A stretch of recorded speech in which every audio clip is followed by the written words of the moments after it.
inaapi na ang mga Pilipino ngayon dahil inaapi ang ama ng sambayan ng Pilipino, Rodrigo Duterte, hindi pa rin nagsasalita.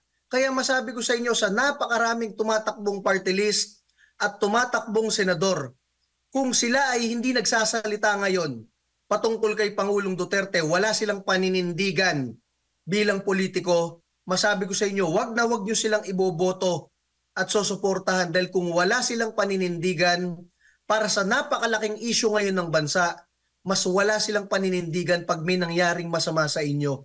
Dahil hindi sila magsasalita para sa inyo kapag kung anumang mangyari sa inyo, hindi nila kayo kakampihan.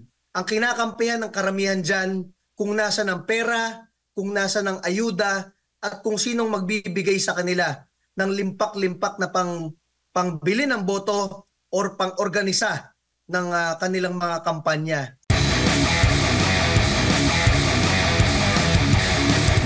Yes sir, at nakita po natin ang maraming mga Pilipino, hindi lamang sa Pilipinas kundi sa labas din ng ating bansa ang nakiisa sa kaarawan nga ng dating Pangulong Rodrigo Roa Duterte. Ano ho ba ang masasabi po ninyo? Ang masasabi natin, ngayon lang nakakita ang buong mundo at ang buong Pilipinas ng ganito. Talagang milyong-milyong mga Pilipino sa iba't ibang syudad, sa iba't ibang probinsya, at sa iba't ibang sulok ng bansa at ng mundo ang nagse-celebrate ng birthday ng isang tao. At yung tao na yon ay nag-iisa ngayon, nasa Netherlands, nasa kanyang kwarto. Pero napakarami, milyong-milyong mga kababayan niya ang bumabati sa kanya ng happy birthday at nananawagan ng bring him home. At dito ma-realize ng buong mundo yung pinoportray dito sa taong to kay Pangulong Rodrigo Duterte ay walang katotohanan. Alam nyo, ang pinagmamalaki ng ICC, 6 yung nandun sa kanila na mga naging leader na nakadetain ngayon sa kanila o naakusahan nila. Yung 6 na yon, sino yung 4? 4 doon, warlord galing Africa na nagpapagahasa at nagpapasunog ng iba't ibang bayan sa kanilang mga bansa. Yung pang-5, isang taga Middle East na involved sa torture at sa mga terrorist group. Yung pang-6, ang ating pinakamamahal na Rodrigo Duterte, isinama natin doon, inilinya natin doon. Kaya nakikita ngayon ng buong mundo, he is unjustly detained there dahil nakikita niya hindi nagagalit ang mga milyong-milyong Pilipino. Doon sa tao na yon, nagagalit dahil nakadetain yung tao na yon at hindi natin kasama ngayon, lalo na birthday po niya nung isang araw. Opo, at kayo ho ba'y naniniwala na nasa 60,000 lang o 60,000 ang dumalo sa 200 venues o rally na isinagawa during that day, yung kaarawan po ng dating Pangulo, batay po sa ulat ng Philippine National Police? Una, hindi totoo yun. Dahil sa kada syudad, sa kada probinsya, nagdaos ng malalaking gathering ng mga Duterte supporters at kahit yung iba hindi Duterte supporters, ordinaryong Pilipino na ayaw na dinadala ang mga Pilipino sa ibang bansa para sa judicial system doon, talagang sumasanib na at nagagalit na rin. Isama mo pa ang libu-libong mga Pilipino across the world. Nagtitipon-tipon sa iba't ibang kapitolyo ng iba't ibang bansa. Imposibleng 60,000 yan. Kitang-kita na lang sa Davao City alone, it is hundreds of thousands na. Paano magiging 60,000 pang buong mundo at buong Pilipinas? Opo, bakit kaya ganito ang binabalita no, ng gobyerno? Lalo na ngayon, nilalabanan natin ang fake news. Alam nyo, hindi ko na maintindihan dito sa gobyerno na to. 2 weeks ago, sinasabi na mahina ang judicial system ng bansa kaya kailangan managot si Pangulong Duterte sa judicial system ng ibang bansa, sa ibang parte ng mundo. Tapos last week, sinasabihan natin yung East Timor na weak at immature yung kanilang judicial system kaya ibigay sa Pilipinas yung isang hinahanap natin na Pilipino doon. So nung isang araw kahapon nagsalita yung East Timor, bakit naman ibibigay sa inyo ang isang buhay na mag-a-undergo ng judicial system ninyo? Kasasabi nyo lang sa buong mundo na mahina ang judicial system ninyo. We will not succumb to you because it means that we have a failing sovereignty and judicial system. Ganun na lang. ang trato sa atin ng ibang bansa ngayon. Dahil sinabi natin 2 weeks ago, si Duterte, ibibigay natin sa ibang bansa kasi yung judicial system dito hindi siya kaya. So wala na rin paniniwala yung ibang bansa sa judicial system natin ngayon. Tayo ang gumawa ng ganyang status natin sa buong mundo. At ganyan na lang ang paningin sa atin kahit ng isang bagong bansa katulad ng Timor-Leste, di ba? Opo. Huli na lang, bago ko ipasa kay Partner Admar, Sir Ronald, considering nakita natin na hindi lang libo-libo, milyon-milyon po yung nakikita nating supporters. Sa tingin mo, naniniwala ka ba magkakaroon ng revenge votes pagdating po sa halalan o senatorial elections po? Yes po, ako naniniwala dyan. Kaya nga ang panawagan ng Duterte Youth Party List sa ating mga kababayan, sa napakaraming mga Pilipino, huwag nyo iboto yung mga nagtraidor kay Vice President Sara Duterte sa Kongreso na inimpeach siya. Dahil alam natin, mayorya ng mga Pilipino, mayorya ng mga syudad at distrito, ibinigay ang boto kay Sara Duterte kaya siya ang pinakabinoto na Pilipino sa buong kasaysayan ng bansang ito. Tapos, sasabihin lang ng mga kinatawan ninyo, representing you, they impeach Sara Duterte. They are definitely not representing you. Pangalawa, dyan sa mga senador, alam nyo, masabi ko mula sa inyong Duterte Youth Party List, kapag ang isang politiko, isang party list, isang senador, walang paninindigan sa mga issues ng bansa, walang paninindigan yan para sa inyo. Di ba? Bakit walang nagsasalita dyan sa mga kaalyado ng Administrasyong Marcos na tumatakbong senador patungkol kay Pangulong Duterte? Yan ang issue ngayon ng bansa, tapos nananahimik sila. Ano na lang aasahan ninyo? Kapag kayo ay nagahasa, nasaksak at napatay, magsasalita sila para sa inyo? Hindi sila magsasalita para sa inyo. Yung iba dyan nagpapakilala ng mga party list para sa OFWs. Kitang-kita nyo na ang dami ng OFWs na galit. Wala pa rin silang sinasabi patungkol kay Pangulong Duterte. Yung ibang party list dyan, patungkol sa paglaban sa mga kriminalidad at terorista, hanggang ngayon hindi pa rin nagsasalita patungkol sa teroristang NPA. Yung ibang party list dyan nagsasalita patungkol sa mga inaapi. O inaapi na ang mga Pilipino ngayon dahil inaapi ang ama ng sambayan ng Pilipino, Rodrigo Duterte, hindi pa rin nagsasalita.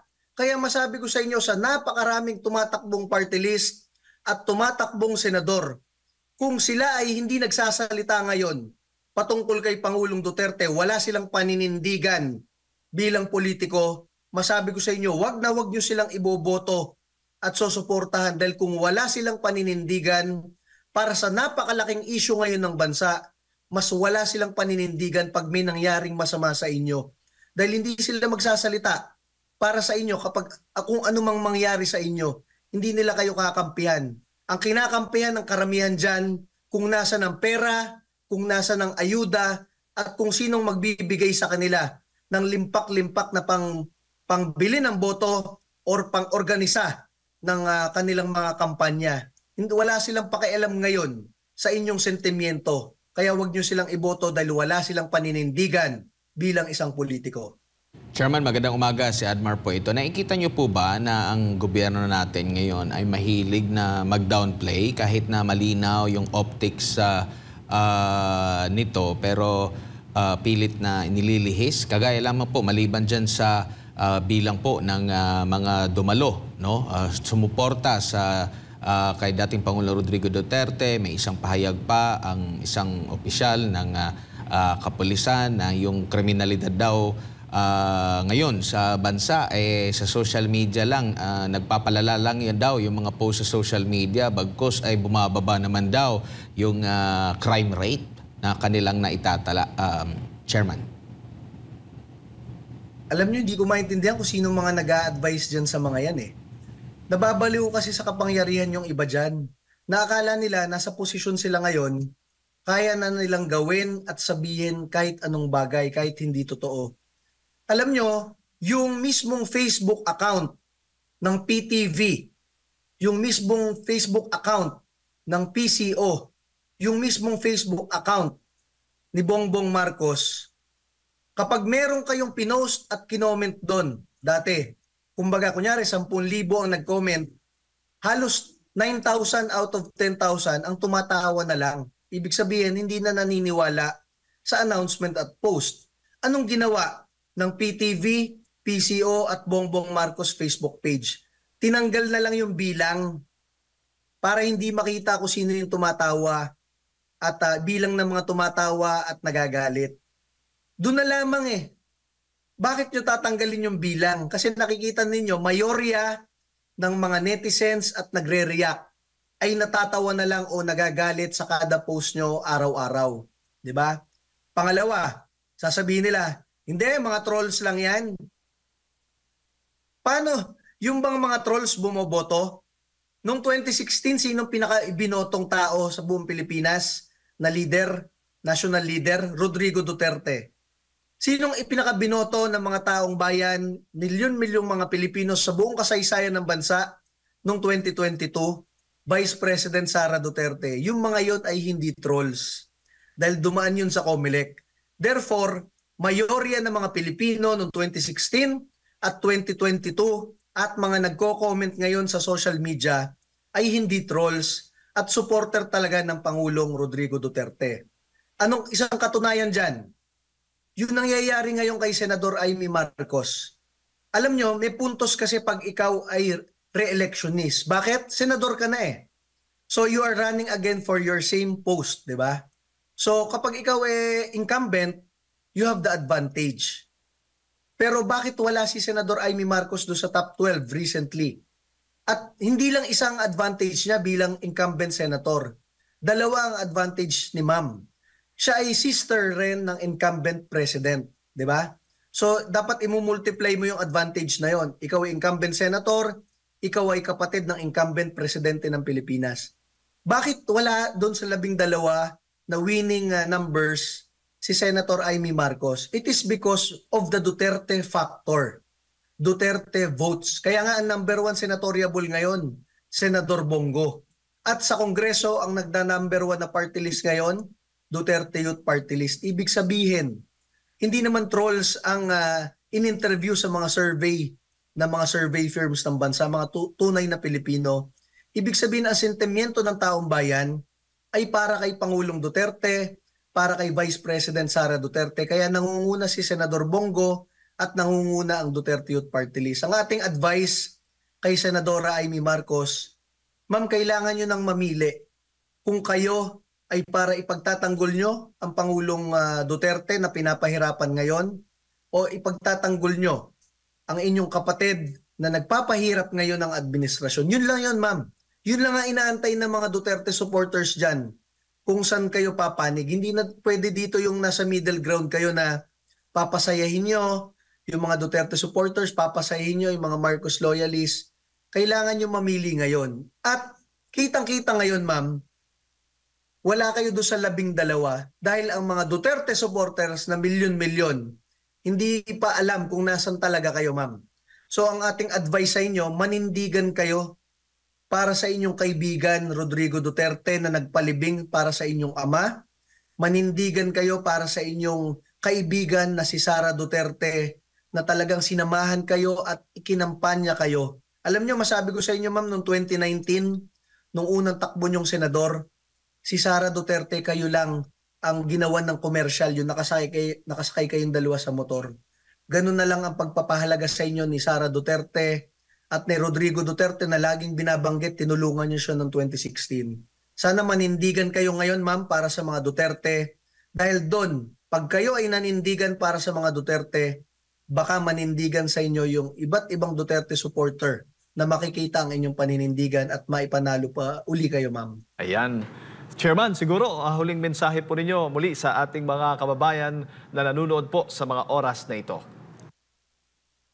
Sa ating mga kababayang Pilipino, sa ating mga kapwa Duterte supporters, sa mga naniniwala kay Pangulong Rodrigo Duterte at naniniwala na dapat ang mga Pilipino dapat dito kinakasuhan sa ating bansa under the judicial system of the Philippines. Alam nyo, masabi ko sa inyo, ating mga kababayan, yung soberanya ng bansa nakalagay sa Constitution, sovereignty resides in the Filipino people. Ibig sabihin, tayo ang soberanya ng bansa. Yung sinasabi ng administrasyon na hindi iso-surrender, not an inch of West Philippine Sea will be surrendered. Alam nyo, masabi ko sa inyo, lahat naman tayo gusto mas malawak ang teritoryo natin. Yung area na yon, napakalayo. Bato-bato at may tubig at pinag-aawayan ng 4 hanggang 5 bansa. Para mapuntahan natin yon, hirap na hirap tayo. So hindi talaga natin matansya yung lugar na yon.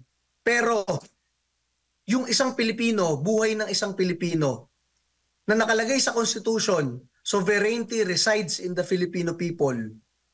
Kapag sinurrender natin ang isang Pilipino sa mga dayuhan, sinurrender natin yung soberanya ng bansa sa mga dayuhan.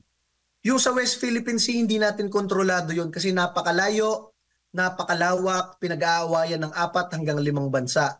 Pwede tayo magpadala doon ng mga barko, minsan nahihirapan, bumabalik agad dahil kulang sa gasolina at pagkain. Pero yung eroplano na hinanda natin, nilagyan natin ng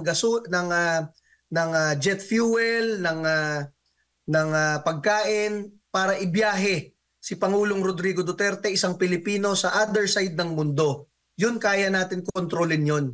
Bakit natin sinurrender ang isang Pilipino sa mga dayuhan? Ibig sabihin, yung sovereignty resides in the Filipino people.